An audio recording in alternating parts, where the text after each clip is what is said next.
ஆட்டுக்குட்டி ஒன்று காட்டில் மேய்ந்து கொண்டிருந்தது. பசுமையான இலை கொடிகள் கண்ட இடங்களிலெல்லாம் தம் விருப்பம் போல் ஆசையுடன் மேய்ந்தது.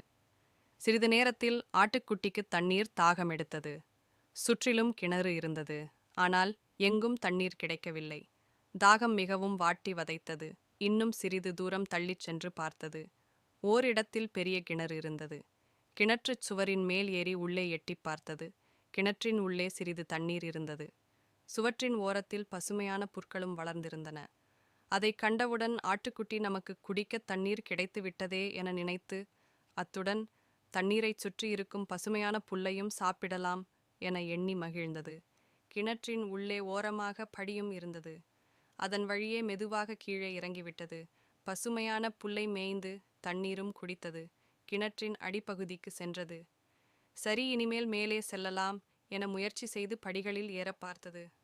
பாவம், அதனால் ஏற முடியவில்லை.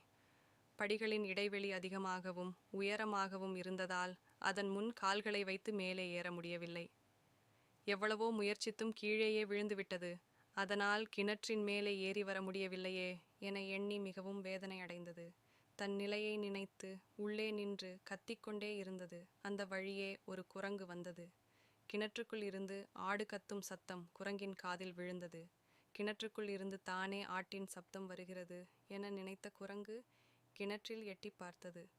கிணற்றின் உள்ளே ஆட்டுக்குட்டியை பார்த்ததும், எப்படி உள்ளே குதித்தாய் எனக் கேட்டது. தண்ணீர் குடிக்கத்தான் இப்படி கிணற்றுக்குள் இறங்கினேன். ஆனால் மீண்டும் என்னால் ஏறி வர முடியவில்லை. அதைக் கேட்ட குரங்கால் ஒன்றும் செய்ய முடியாத சூழ்நிலை. ஆட்டுக்குட்டியின் நிலை கண்டு பரிதாபப்பட்டது. ஆட்டுக்குட்டியே, எந்த காரியத்தை செய்யும் முன் யோசித்தபின் செய்ய வேண்டும். ஆராயாமல் இப்படி செய்துவிட்டு சிரமப்படக்கூடாது. என்னாலும் உனக்கு உதவ முடியவில்லையே. இருப்பினும் கிராமத்தினுள் சென்று துணைக்கு யாரையாவது அழைத்து வருகிறேன் என்று கூறிச் சென்று விட்டது. நீதி, கண்களுக்கு பார்த்ததும் அழகாக தோன்றுகின்ற எல்லாத்தையும் உடனே ஆசைப்பட்டுவிடக்கூடாது. அதை பற்றி நன்கு தெரிந்து கொண்டுதான் செயல்படணும். சரியா? Please like, share and subscribe our channel, friends.